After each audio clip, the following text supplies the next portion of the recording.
Arrêtez de vous fatiguer. Pour moi, là, c'est Dieu donné.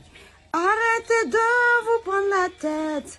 Je ne suis plus normal. Ils ont dit que je ne vaux rien. Maintenant, je vais leur montrer de quoi je suis capable. Moi, je m'appelle Arafat Yorobo Yapalome. C'est le Dachikan de toute la Chine. Levez les mains si vous êtes enjaillé, je suis le.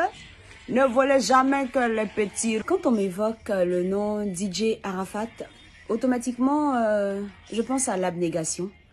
Je pense au courage. Je pense à la détermination.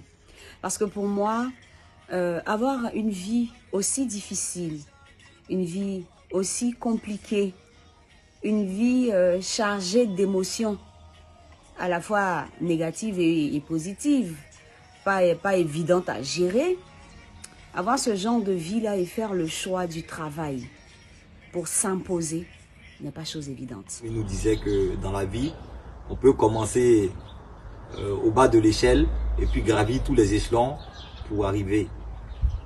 Il faut croire en ce qu'on fait, il faut se donner, il faut être le meilleur. C'est quelqu'un qui n'aimait pas se faire marcher là-dessus. Puis c'est quelqu'un qui aimait dire ce qu'il passait par la tête en fait. Donc il ne peut pas avoir quelque chose dans son cœur contre toi et puis il va te voir et puis il ne va pas te dire. Si à la fin tu es fâché contre toi, il va te dire. Il a effectivement eu un impact sur la vie de la jeunesse de la Côte d'Ivoire, de la jeunesse du monde entier. Parce que ce ne sont pas que les Ivoiriens qui aiment DJ Arafat. Alors pour moi, c'est une personne, je pèse mes mots, hein. C'est une personne qui a réussi sa vie. C'est une personne qui a réussi la vie. Et qui a toujours voulu que son entourage, que ses semblables fassent comme lui. Il a voulu être un exemple. Il a été un exemple. Il est un exemple. Et il demeurera un exemple. Un Chinois, c'est quelqu'un qui aime DJ Arafat. On est tous Chinois. Donc, tous les Ivoiriens, tous les Africains, les Européens, les Américains peuvent se revendiquer de la Chine. Maintenant, dans les Chinois, il y a plusieurs catégories de Chinois, allant des modérés jusqu'aux extrémistes. Voilà. Moi, je fais partie de la catégorie des Chinois extrémistes.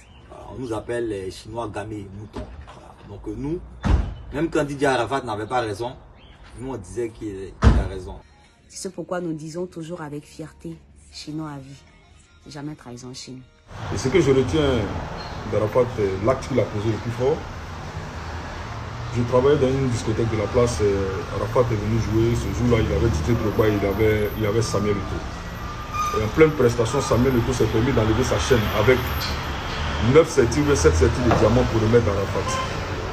Et quelques jours après, Arafat est parti remettre la chaîne à Samuel Eto'o parce qu'il s'est dit dans le coup de l'émotion, peut-être c'est ce qui a fait que Samuel Eto'o a donné sa chaîne, mais c'est une chaîne qui coûte cher.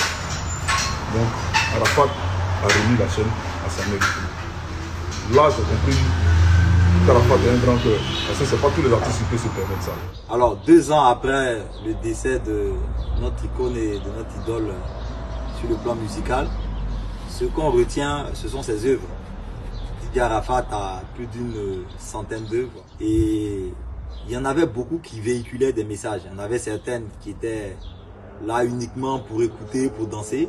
Mais il y en avait beaucoup comme Enfant Béni qui véhiculaient des messages. Arafat est parti avec un lourd fardeau du coupé décalé. Parce qu'aujourd'hui, ceux qui sont là, je pense qu'ils doivent se mettre au travail. À part quelques-uns qui font vraiment l'effort pour pouvoir pérenniser l'œuvre.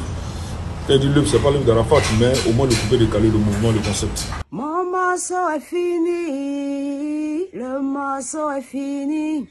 J'espère que vous êtes enjaillés.